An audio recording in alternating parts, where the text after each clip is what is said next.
going to continue to search until we find the body. Hopefully that will be today, but if it has to extend beyond that, we will do that as well. How many have been euthanized at this point?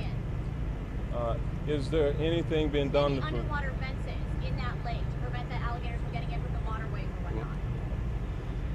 Well, I'm not aware of any fencing or structures, but it wouldn't have been effective. Alligators can move across the land and under the water, so fencing is just not a feasible option. Since alligators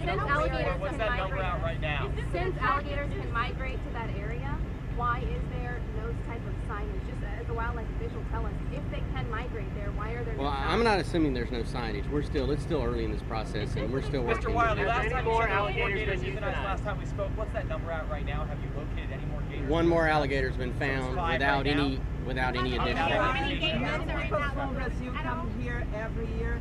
What you do the one modification in security here?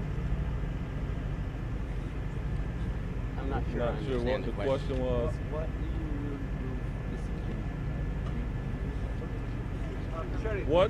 I guess the question is, what do we do to improve security? Again, Disney has a very active wildlife management system that is designed to remove any potential threats.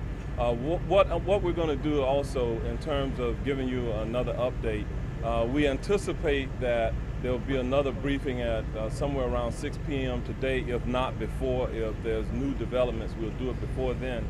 At that time, we will likely also identify the family that is involved. We are being sensitive to the needs of the family in terms of them being allowed to notify their other family members. We do not want them to hear or read about it from the media, if you will. So we'll do that at that time. Can you address tourists and coming close to gators and how they become so comfortable around people, especially if they're fed? Absolutely. The question about as you interact with alligators, if they're fed, what does that mean? It really means that the alligators can lose their fear of people, and that's against the law in Florida. And we have a lot of information. If you go to myfwc.com, we have information about alligators and how to be safe around alligators.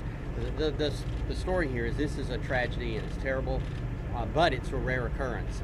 And fortunately, it doesn't happen that often, and we are doing everything we can to make sure it doesn't ever happen again.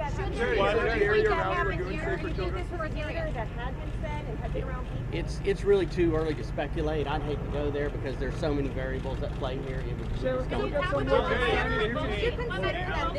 a safe place for alligators to be located? Nick, can you talk about whether or not, this is a tourist area where children are playing all the time.